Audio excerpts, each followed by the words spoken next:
Salut à toutes et à tous les amis, on se retrouve pour la review de Friday Night SmackDown du 21 novembre 2024. Et pour commencer le show, on avait The Vision qui était sur le ring de Paul, Braun Breaker et le ring. Et pour ouvrir on explique que 5 des favoris du public seront enfermés dans une cage où Breaker et Reed vont se charger de Paul Heyman disant ensuite mais celui-ci n'aura pas le temps de parler les shows qu'on les interrompt.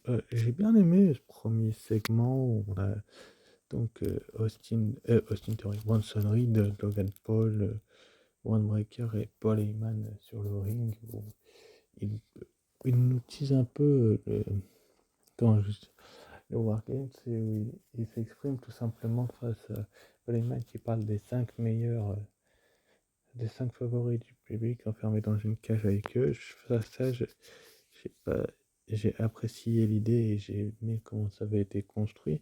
Le fait que Logan Paul, Bronson Reed et Braun Breaker soient hués, c'est tout à fait logique et j'ai beaucoup apprécié cela.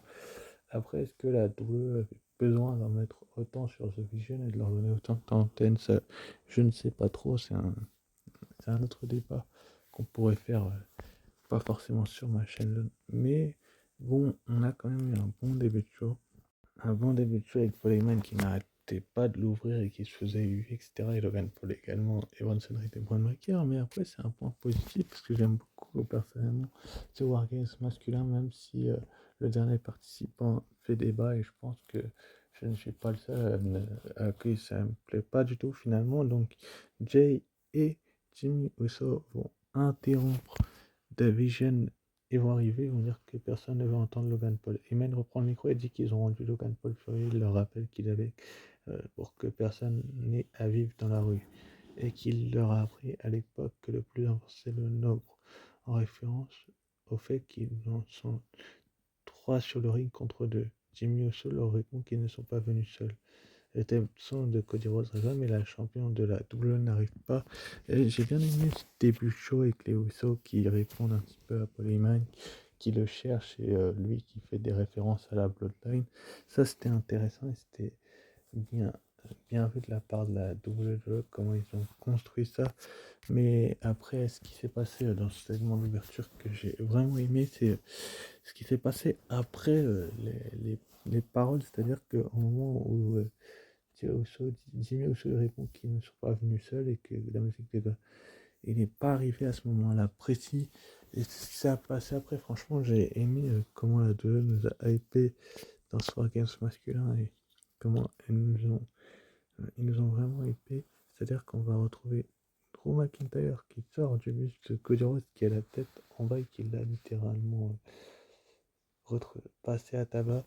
C'est exceptionnel comment c'est construit, comment Drew McIntyre, malgré qu'il soit suspendu et qu'il soit dans le Wargames, est passé à Cody Rhodes. J'ai vraiment adoré comment la WWE avait fait cela et comment ils ont booké cette idée-là. C'était pas mal du tout, donc je suis quand même assez heureux du fait que Cody Rhodes soit fait mettre un peu au tapis parce qu'il a souvent le dessus et je trouve ça hyper important. Mais bon, Drew McIntyre, là, il l'a vu par surprise dans son bus et j'ai vraiment apprécié comment ils ont construit ça. Donc, je vais pas vous dire que c'était nul, mais franchement, c'était même top. C'était la meilleure idée à faire et la solution parfaite que la double a pu faire. Donc, je suis quand même assez heureux qu'ils aient fait cette idée-là.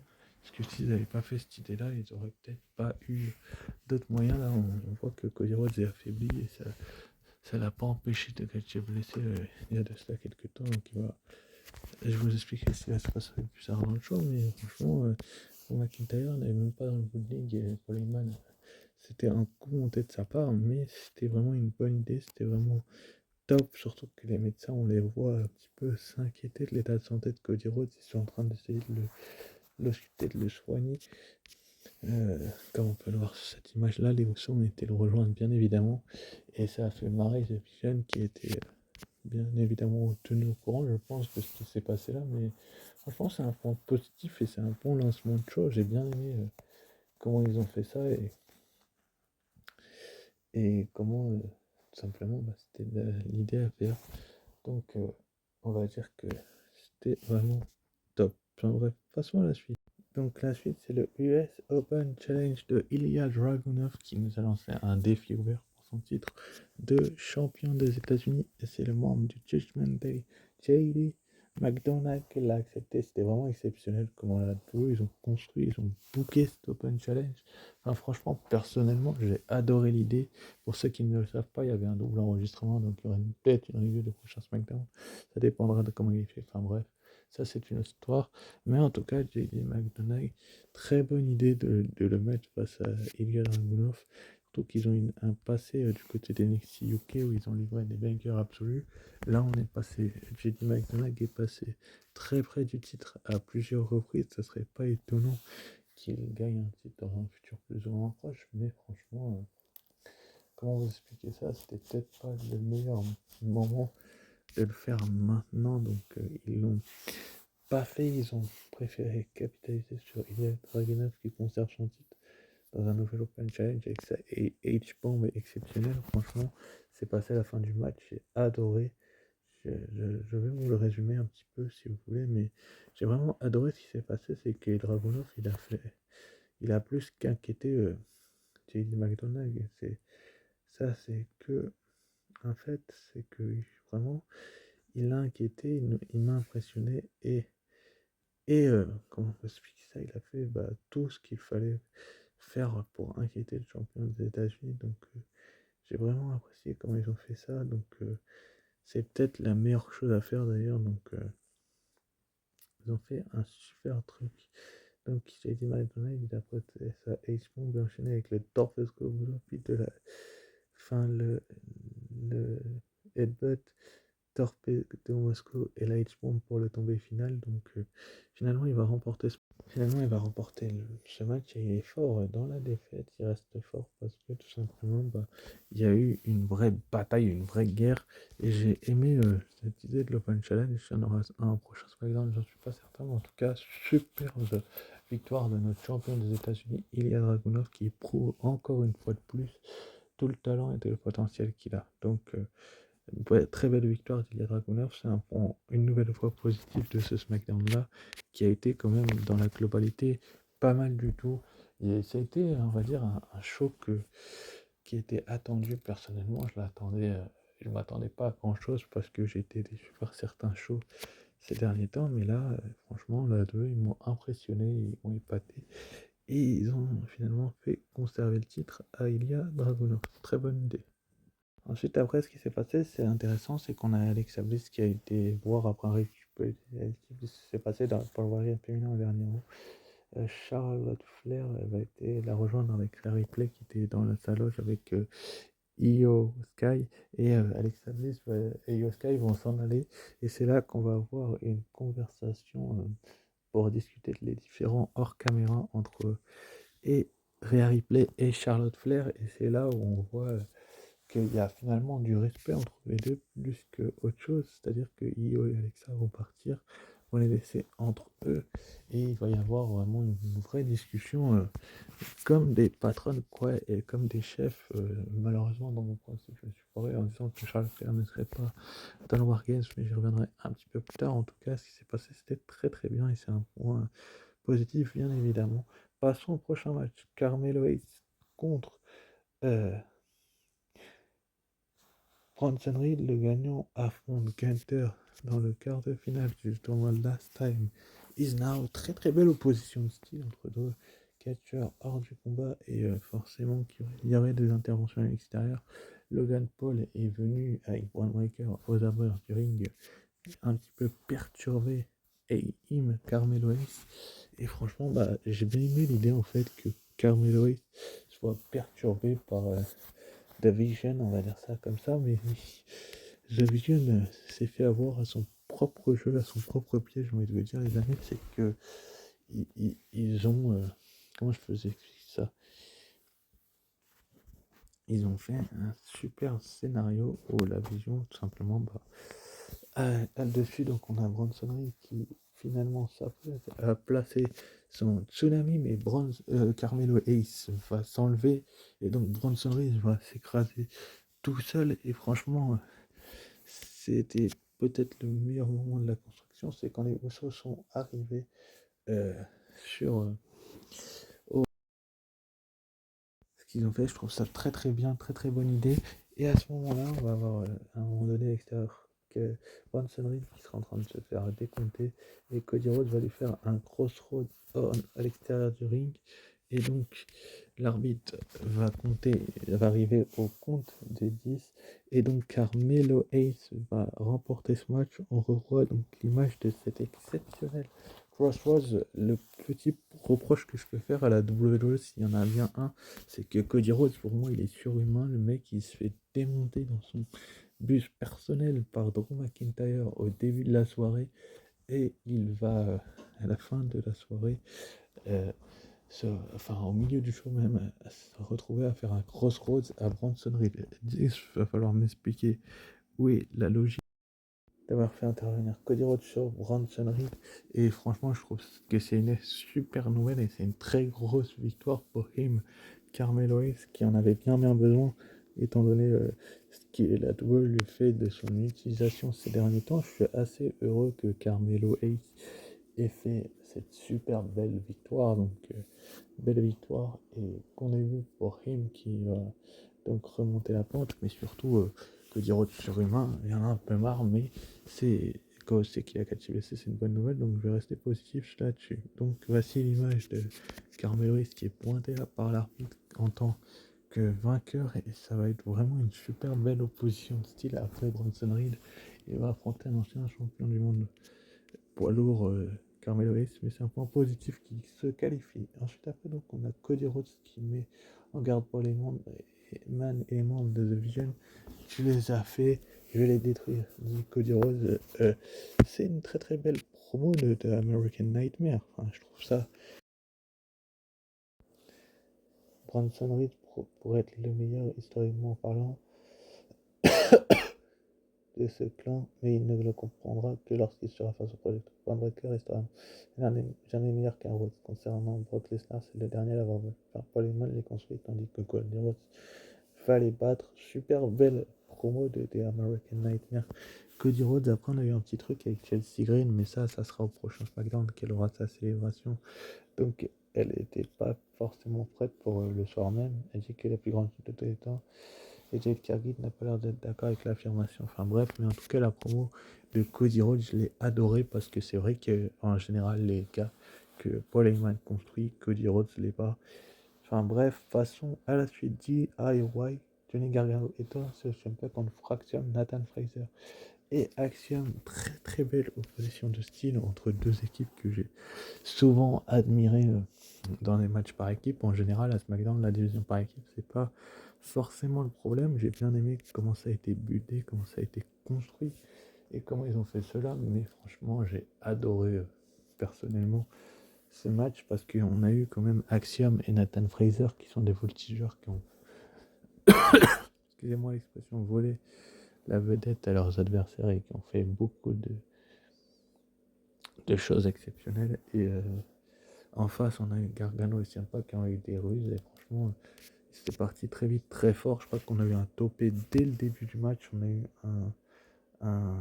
c'est quoi qu'on a eu? On a eu un truc du genre, un espèce de topé suicidaire. Finalement, à la fin du match, Axiom va porter un Spanish Fly sur Johnny Nathan Fraser s'envole sur Thomas Miller, passant au-dessus de l'arbitre. Candice LeRae va en profiter de la distraction pour retirer le masque d'Axiom et Gargano fait le tomber sur Axiom qui ne se relève pas. Donc DIY va remporter une très très grosse, une très belle victoire. Mais il y a eu ambiguïté dans l'air, c'est-à-dire que Candice LeRae a démasqué Axiom, ce qui fait qu'il ne voyait plus forcément, il ne voulait pas montrer en plus son identité. Et donc, ce qui va se passer, c'est qu'à ce moment-là, donc Johnny Gargano va en profiter pour faire un roll-up à Axiom. Et donc, Jericho, il va repartir avec la victoire. Mais je pense que c'est loin d'être terminé entre ces deux équipes, vu la fin du match assez possible. On va dire ça comme ça. En tout cas, victoire donc de DIY.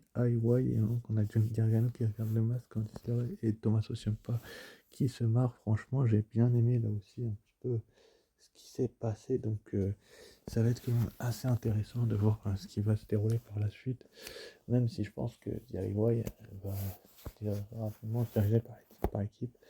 Il y a des chances. Enfin, bref, on va passer à la suite. Donc on va se retrouver en coulisses avec Réalité et Charlotte Flair qu'elle voulait toutes les deux être la meilleure. Elles pourront revenir sur ça plus tard. Mais elle est prête à mettre ça de côté pour les Wargames. Elle l'a toujours respecté. Si on lui demandait qui elle irait en guerre, elle choisirait Charlotte Flair. Charlotte Flair se lève et dit qu'elle peut.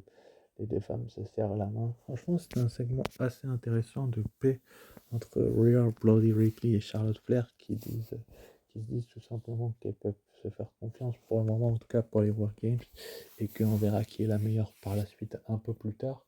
Et je pense que c'est une très très bonne idée de les voir en équipe pour voir à peu près ce que ça va donner, s'il va y avoir des tensions, des trahisons, on verra bien ce qui se passera, mais en tout cas, ça va être assez intéressant que ce Wargames là, donc c'est une bonne chose de la part de la WWE de faire cela ainsi, de faire la paix entre ces deux catcheuses-là. Au début de la soirée, elles étaient trois, on voici une quatrième avec Bliss, Io Sky, Rhea Ripley, Charlotte Flair. Il manque plus qu'une membre dans cette équipe des Faces. Passons au prochain match, le dernier match du Pro Tournoi Last Time Inner du premier tour.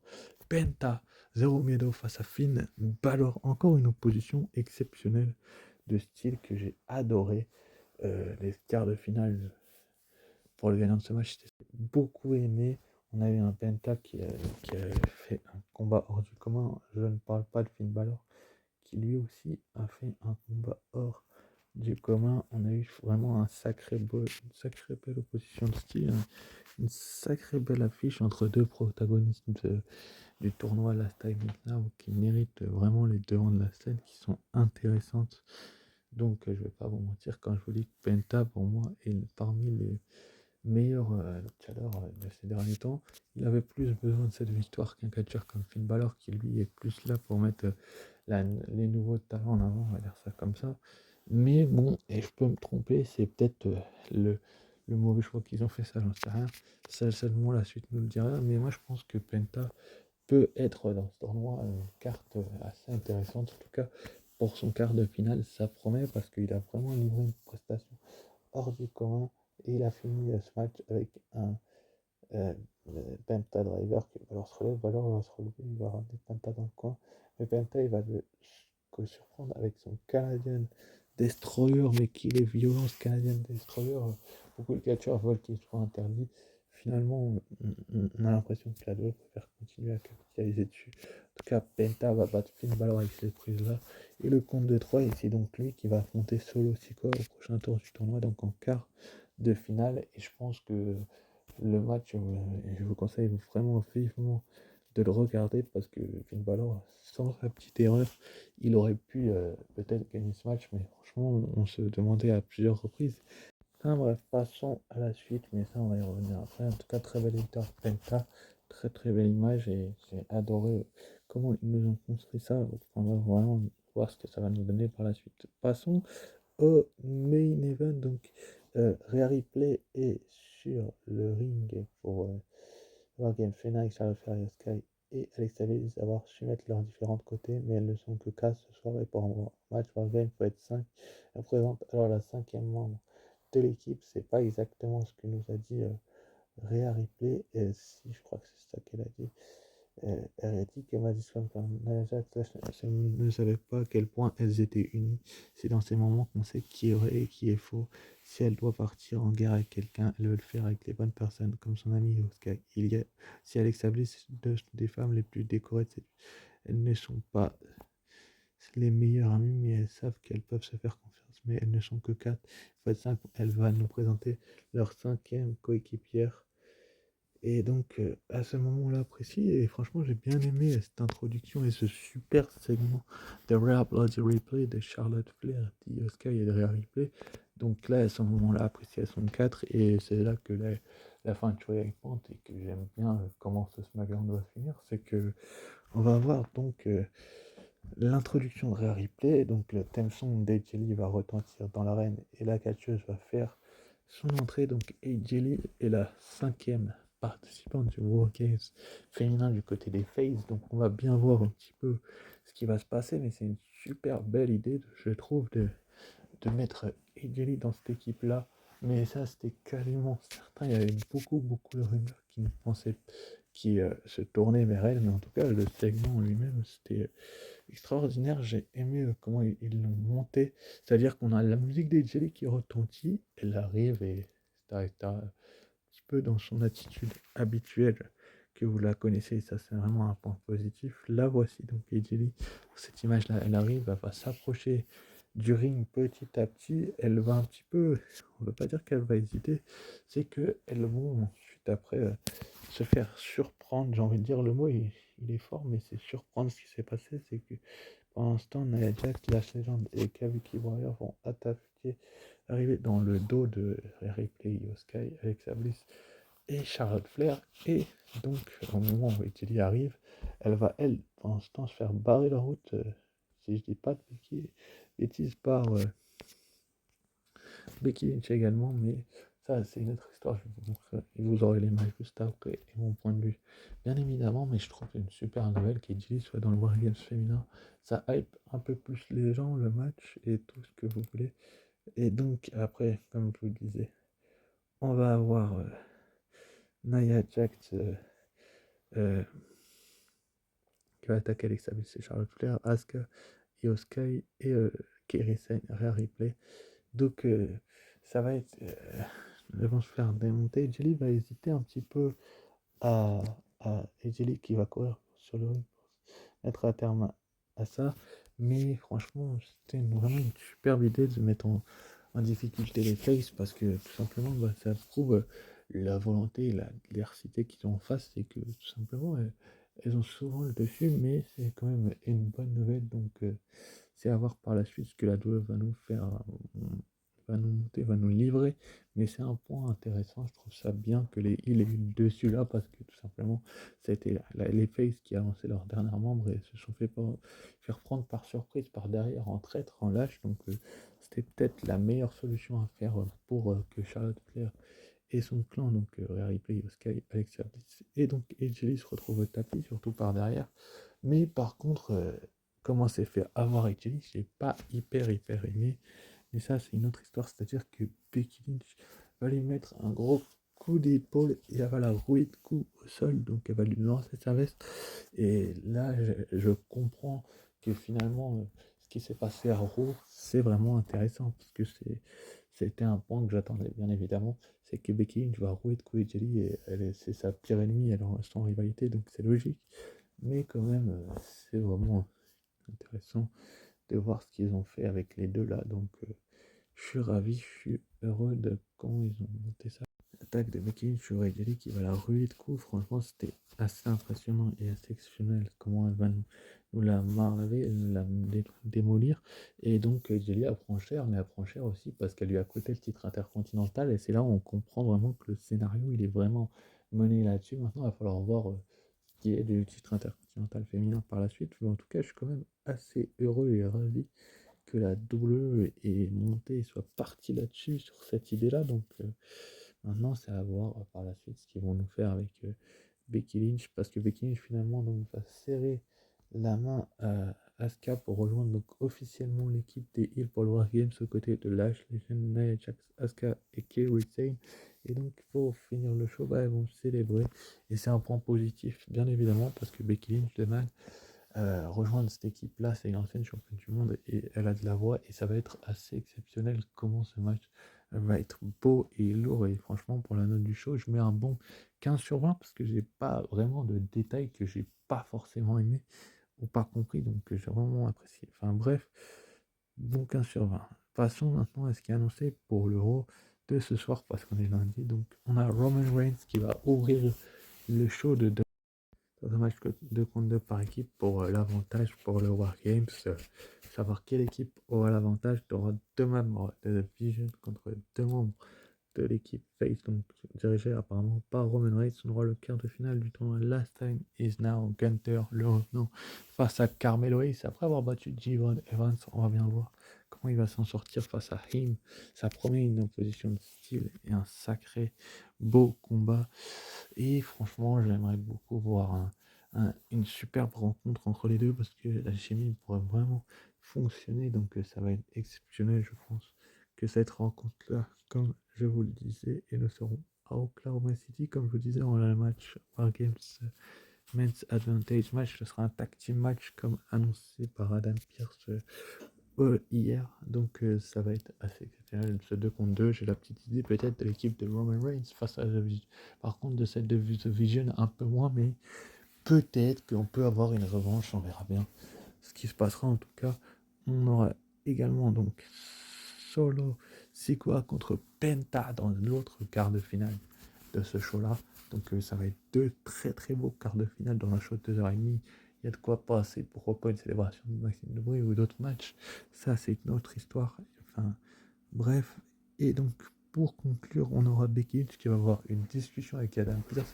Elle qui arrête pas de lui envoyer des textos, des messages, des mails. Il est grand temps qu'elle ait une conversation avec lui. On va bien voir ce qui va se passer et si elle aura sa revanche. Enfin, bref.